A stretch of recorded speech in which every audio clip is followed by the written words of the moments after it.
Good day, viewers.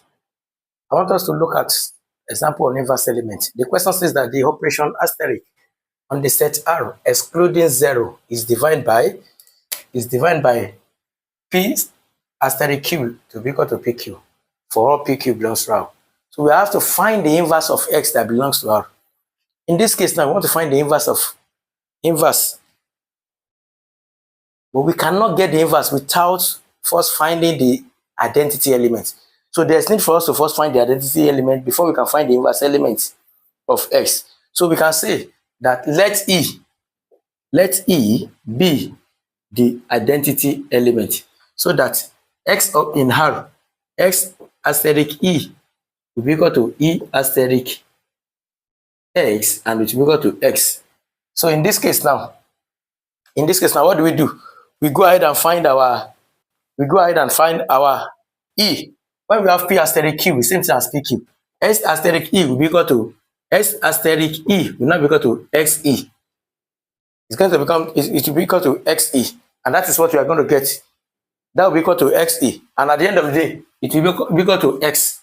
So we divide both sides by X. Let's divide both sides by X. X will cancel X. So E is equal to 1.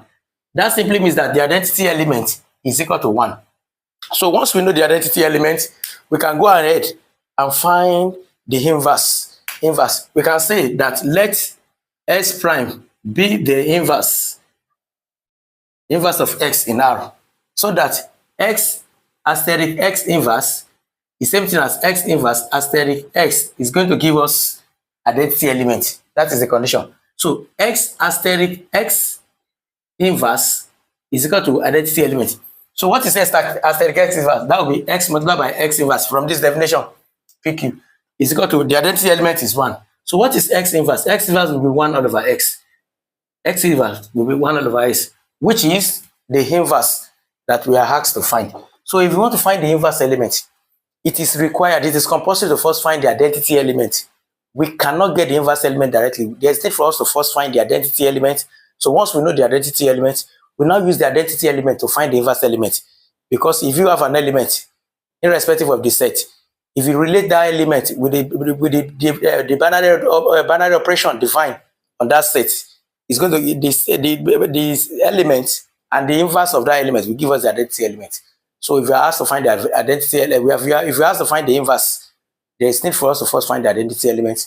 Once we get the identity element, we go ahead and find the inverse. Thank you.